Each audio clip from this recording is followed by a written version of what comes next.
Hello good evening everyone. આજે આ વિડીયોની અંદર આપણે જોવાના છે ફંડામેન્ટલ ઓફ નર્સિંગના ક્વેશ્ચન. આજે બધા ક્વેશ્ચન જે છે એ દરેક એક્ઝામની અંદર પૂછાયેલા છે, બરાબર? તો તમે બધા ધ્યાનપૂર્વક ક્વેશ્ચનને સમજજો, બરાબર? અને આજે બધા કોમન ક્વેશ્ચન છે, તો તમે વિડીયો લાસ્ટ સુધી જોજો. અને હજુ સુધી મારી ચેનલને સબસ્ક્રાઈબ ના કરી હોય તો ચેનલને સબસ્ક્રાઈબ કરી અને વિડીયોને લાઇક કરી દેજો, બરાબર? ફર્સ્ટ ક્વેશ્ચન છે, ખાલી જગ્યા is the temperature for a tepid sponging. ક્વેશ્ચનમાં આપણને એવું પૂછ્યું છે કે ટેપિડ સ્પંજિંગ માટેનું ટેમ્પરેચર કેટલું હોવું જોઈએ? તો એનો આન્સર આવશે બી, 27થી 37 ડિગ્રી સેન્ટીગ્રેડ, બરાબર? ક્વેશ્ચન ખૂબ ધ્યાનપૂર્વક જોજો. આપણને પૂછ્યું છે ટેપિડ સ્પંજિંગ. ઓકે, હવે એનો નેક્સ્ટ ક્વેશ્ચન છે, what should be the temperature of water use for cold sponging? અહીંયા આપણને કોલ્ડ સ્પંજિંગ પૂછ્યું છે કે કોલ્ડ સ્પંજિંગમાં વોટરનું ટેમ્પરેચર કેટલું વપરાય છે? તો એની અંદર આન્સર આવે છે સી, 70 ડિગ્રી ફેરનહીટ. ઓકે, ઓલું હતું એ સેન્ટીગ્રેડમાં હતું, અહીંયા કોલ્ડ સ્પંજિંગમાં ફેરનહીટ. ઓકે, નેક્સ્ટ ક્વેશ્ચન છે, the appropriate temperature of the water for sponge bath is. તો અહીંયા આપણને પૂછ્યું છે સ્પંજ બાથ આપણે જ્યારે પેશન્ટને આપવાનો હોય છે ત્યારે એના પાણીનું ટેમ્પરેચર કેટલું હોવું જોઈએ, બરાબર? તો અહીંયા આન્સર આવે છે, એ આન્સર છે 110થી 115 ડિગ્રી ફેરનહીટ, બરાબર? સ્પંજ બાથ મતલબ કે આપણે સ્પંજ બાથ કોને કહીએ? કે sponge bath is a type of bath in which the patient is not immerse in a tub but wash with a washcloth, sponge or antibacterial wipes. કે sponge bath એ એક બાથનો પ્રકાર જ છે જેમાં પેશન્ટ જે છે એને ટબની અંદર આપણે ડૂબાડવામાં આવતું નથી, પરંતુ એને આપણે વોશક્લોથ છે અથવા તો સ્પંજ છે અથવા તો એન્ટીબેક્ટેરિયલ વાઇપ જે છે એનાથી પેશન્ટને વાઇપ કરી દેવાનું છે. ઓકે, અને આપણે અહીંયા જોયું temperature of sponge bath should be 110થી 115 ડિગ્રી ફેરનહીટ, અને જો સેન્ટીગ્રેડમાં પૂછાય તો 43.3થી 46.1 ડિગ્રી સેન્ટીગ્રેડ. ઓકે, અને અહીંયા બીજું બી આપેલું છે ફોર ટબ બાથ ઓર બાથરૂમ બાથ, એનું પણ ટેમ્પરેચર અહીંયા આપણને આપેલું છે, તો એ છે 90 to 100 ડિગ્રી ફેરનહીટ, બરાબર? અને સેન્ટીગ્રેડમાં પૂછે તો 32.2થી 37.8 degree centigrade. Okay, next question છે, therapeutic effect of hot application is. તો અહીંયા આપણને પૂછ્યું છે હોટ એપ્લિકેશનની થેરાપ્યુટિક ઇફેક્ટ. તો હોટ એપ્લિકેશન આપણે જ્યારે આપીએ છીએ તો એની થેરાપ્યુટિક ઇફેક્ટ શું છે, બરાબર? તો હોટ એપ્લિકેશન જે છે એ hot application causes vasodilation and increase flow of lymph and blood and increase capillary permeability, બરાબર? તો અહીંયા તમને ખ્યાલ આવી જ ગયો હશે કે જ્યારે આપણે હોટ એપ્લિકેશન આપીએ છીએ ત્યારે જે વેન હોય છે એ ડાયલેટ થઈ જાય છે, જેના લીધે જે બ્લડ ફ્લો હોય અથવા તો લિમ્ફ ફ્લો હોય છે એ ઇન્ક્રીઝ થઈ જાય છે, બરાબર? તો અહીંયા આવશે increase lymph flow. Answer is B. Next question છે, hot water bag application is contraindicated in. અહીંયા આપણને ક્વેશ્ચનમાં એવું પૂછ્યું છે કે જે હોટ વોટર બેગ જે છે એ કયા પેશન્ટને આપી શકાતી નથી, મતલબ કે કોન્ટ્રાઇન્ડિકેશન પૂછે છે. તો એની અંદર આન્સર આવે છે, આન્સર છે correct answer is B, appendicitis. એ કેમ આપણે જોઈ લઈએ.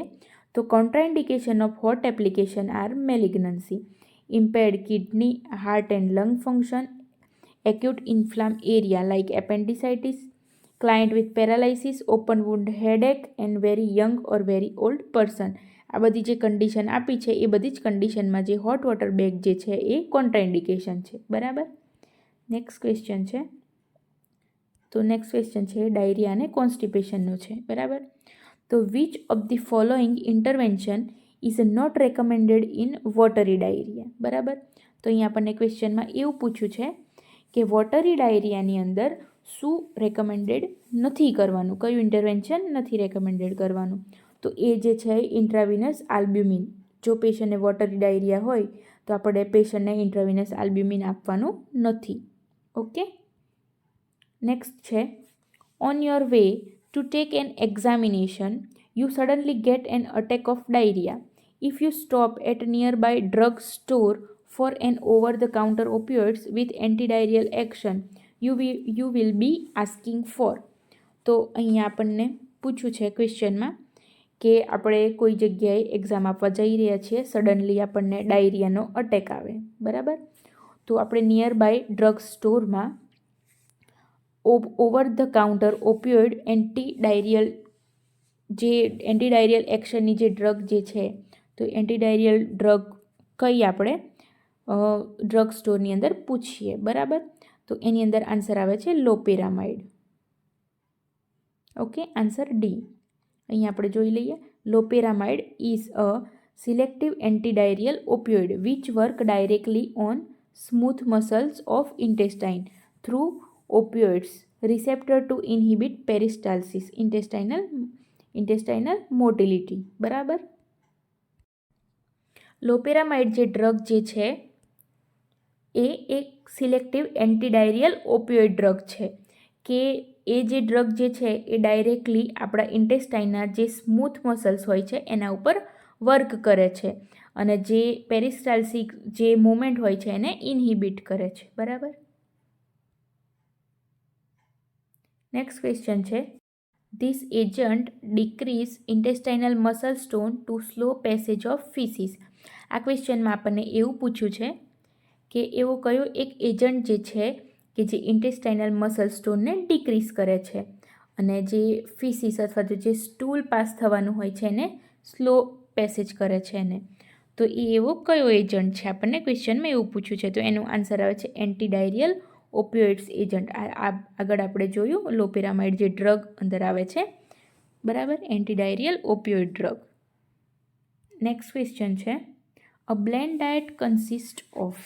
અહીંયા ક્વેશ્ચનમાં આપણને પૂછ્યું છે કે બ્લેન્ડ ડાયટની અંદર શેનો સમાવેશ થાય છે, બરાબર. તો એની અંદર આન્સર આવે છે સી, નોન ઇરિટેટિંગ ફૂડનો સમાવેશ થાય છે, એને બ્લેન્ડ ડાયટ કહેવામાં આવે છે. અહીંયા આપણે જોઈ લઈએ blend diet. Blend diet means a diet designed to neutralize gastric acidity by providing meals of palatable, easily digestible and non-irritating food, બરાબર, non-irritating food. કે બ્લેન્ડ ડાયટનો મતલબ એવો થાય છે કે જે ગેસ્ટ્રિક એસિડિટી હોય એની અસરને એકદમ ઓછી કરી નાખે અને સ્વાદિષ્ટ ખોરાક હોય અને જે પચવામાં એકદમ ઇઝી હોય અને નોન ઇરિટેટિંગ ફૂડ હોય, એને બ્લેન્ડ ડાયટ કહેવામાં આવે છે, બરાબર. તો bland diet contain low amount of fatty foods. Bland ડાયટની અંદર જે ફેટી ફૂડ્સ હોય છે એનું લો અમાઉન્ટ જોવા મળે છે, બરાબર. Roughage and strong sugar solution, બરાબર. પછી છે a bland diet may be indicate in a treatment of gastritis, peptic ulcer અને હાઇટલ હર્નિયા, બરાબર. તો બ્લેન્ડ ડાયટ શામાં આપવામાં આવે છે? ગેસ્ટ્રાઇટિસ, પેપ્ટિક અલ્સર અને હાઇટલ હર્નિયાની અંદર આપવામાં આવે છે, બરાબર. તો અહીંયા આપણે જોયું કે નોન ઇરિટેટિંગ ફૂડ્સ એનો સમાવેશ થાય છે બ્લેન્ડ ડાયટમાં, બરાબર. આન્સર સી આવશે. નેક્સ્ટ ક્વેશ્ચન છે, type of diet recommended for a patient having difficulty in chewing and swallowing due to dry mouth is.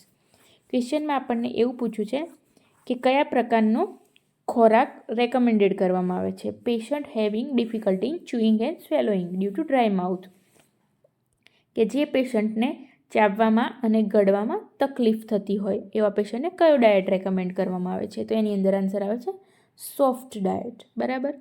Answer આવશે એ. તો soft diet use in the client who have difficulty in chewing or swallowing, બરાબર. આગળ ઉપર આપણે ક્વેશ્ચનમાં જોયું, it use in condition like mouth surgery, fracture, ulceration and surgery of head and stroke. તો આ બધી જે કન્ડિશન આપેલી છે એની અંદર આપવામાં આવે છે સોફ્ટ ડાયટ, બરાબર. પછીનો ક્વેશ્ચન છે, a fibre diet suggest for a constipation patient is base on the fact that. ક્વેશ્ચનમાં આપણને એવું પૂછ્યું છે કે કોન્સ્ટિપેશનવાળા પેશન્ટને ફાઇબર ડાયટ સજેસ્ટ કરવામાં આવે છે, તો એના પાછળનું ફેક્ટ શું છે, બરાબર. તો એના પાછળનું ફેક્ટ જે છે કે ઇટ ઇન્ક્રીઝ ઇન્ટેસ્ટાઇનલ મોટિલિટી, બરાબર. કે જે ઇન્ટેસ્ટાઇનલ મોટિલિટી, પેરિસ્ટાલ્ટિક મૂવમેન્ટ જે હોય છે એને ઇન્ક્રીઝ કરે છે ફાઇબર ડાયટ, એટલા માટે, બરાબર. અહીંયા આપણે જોઈ લઈએ, વોટર ઇનસોલ્યુબલ ફાઇબર એટલે cellulose diet or roughage increase peristalsis એટલે કે ઇન્ટેસ્ટાઇનલ મોટિલિટીને ઇન્ક્રીઝ કરે છે, બરાબર. અને formation of bulk of stool and also soften and stool by fluid retention, બરાબર, કે જે સ્ટૂલ હોય છે એને સોફ્ટ કરે છે. એટલા માટે કોન્સ્ટિપેશનવાળા પેશન્ટને ફાઇબર ડાયટ સજેસ્ટ કરવામાં આવે છે, બરાબર. પછીનો ક્વેશ્ચન છે રફેજ ઇન ધ ડાયટ સ્ટિમ્યુલેટ્સ. ઉપર આપણે જોયું કે રફેજ જે હોય છે એ પેરિસ્ટાલ્સિસ મતલબ કે જે મૂવમેન્ટ હોય છે એને ઇન્ક્રીઝ કરે છે, એટલે સ્ટિમ્યુલેટ કરે છે ફાઇબર ડાયટ. નેક્સ્ટ ક્વેશ્ચન છે a constipated patient is advise to increase intake of. તો ઉપરના ક્વેશ્ચનમાં આપણે જોયું આન્સર આવશે રફેજ, બરાબર. Which food should the nurse remove from the tray of a patient on a low residue diet, બરાબર. તો અહીંયા આપણને ક્વેશ્ચનમાં એવું પૂછ્યું છે કે લો રેસિડ્યુઅલ ડાયટ જે પેશન્ટને આપવામાં આવે છે એમાંથી એની ટ્રેમાંથી કયું એક ફૂડ જે છે એ રિમૂવ કરવાનું છે, બરાબર. તો એની અંદર આન્સર આવે છે ગ્રીન બીન્સ, કે જે લીલા કઠોળ હોય છે એ નથી આપવાના, બરાબર. નેક્સ્ટ ક્વેશ્ચન છે to produce more frequent bowel movements which of the following are administer. તો ક્વેશ્ચનમાં આપણને પૂછ્યું છે કે બોવેલ મૂવમેન્ટને મોર ફ્રીક્વન્ટ કરવા માટે, બરાબર, બોવેલ મૂવમેન્ટ જે છે એને મોર ફ્રીક્વન્ટ કરવા માટે નીચેનામાંથી શું એડમિનિસ્ટર કરવું જોઈએ, બરાબર. તો અહીંયા આન્સરની અંદર આપણને આપ્યું છે પુર્ગેટિવ્સ. તો આપણે અહીંયા જોઈ લઈએ એક વખત. Drug use to causes intestinal evacuation called catharsis. તો અહીંયા કેથરેસિસનો મતલબ એવો થાય છે કે જે સ્ટૂલ હોય છે એને બોડીમાંથી આઉટ કરવા માટે, બરાબર, એને કહેવામાં આવે છે કેથરેસિસ. જે ડ્રગ યુઝ થાય છે બોડીમાંથી સ્ટૂલને આઉટ કરવા માટે જે ડ્રગ યુઝ થાય છે એને કહેવામાં આવે છે કેથરેસિસ, બરાબર. અને અહીંયા એનું સબ ડિવિઝન કરવામાં આવ્યું છે. તો એની અંદર આનો સમાવેશ થાય છે લક્ઝેટિવ, પુર્ગેટિવ્સ અને ડ્રેસ્ટિક. એમાં જે લક્ઝેટિવ જે છે એ માઇલ્ડ એક્શન હોય છે, બરાબર. પુર્ગેટિવ હોય છે મોર પાવરફુલ એક્શન ધેટ લક્ઝેટિવ, મતલબ કે લક્ઝેટિવ કરતાં વધારે એક્શન હોય છે પુર્ગેટિવમાં, બરાબર. અને ડ્રેસ્ટિકની અંદર વેરી એક્ટિવ કેથરેસિસ, મતલબ કે બહુ જ વધારે એક્ટિવ એક્શન હોય છે ડ્રેસ્ટિકની અંદર, કે have a violent action accompanied by pain and tenesmus, બરાબર. કે પેશન્ટને જ્યારે સ્ટૂલ પાસ કરે ત્યારે પેશન્ટને પેઇન થાય અને ટેનેસ્મસ જોવા મળે. ટેનેસ્મસનો મતલબ એવો થાય છે કે પેશન્ટ જ્યારે બોવેલ અથવા તો સ્ટૂલ પાસ કરે ત્યારે પેશન્ટને ફિલિંગ આવે કે એને સ્ટૂલ પાસ કરવાની જરૂર છે, પણ ખરેખર એનું જે બોવેલ હોય છે ઓલરેડી એમ્પ્ટી હોય છે, બરાબર. પણ પેશન્ટને એવી ફિલિંગ આવતી હોય છે બોવેલ પાસ કરવાની. તો અહીં આપણે ક્વેશ્ચન ફરીથી એક વખત જોઈ લઈએ કે બોવેલ મૂવમેન્ટ જે છે એને મોર ફ્રીક્વન્ટ કરવા માટે નીચેનામાંથી શું આપવામાં આવે છે, તો એ છે પુર્ગેટિવ્સ, બરાબર. ઓકે, તો આ હતા આપણા ફંડામેન્ટલના મોસ્ટ ઇમ્પોર્ટન્ટ એક્ઝામની અંદર પૂછાયેલા બધા જ ક્વેશ્ચન. આવા જ બીજા ફંડામેન્ટલના ક્વેશ્ચન જોવા માટે મારી ચેનલને સબસ્ક્રાઈબ કરજો. મળીએ આપણે નેક્સ્ટ વિડીયોમાં.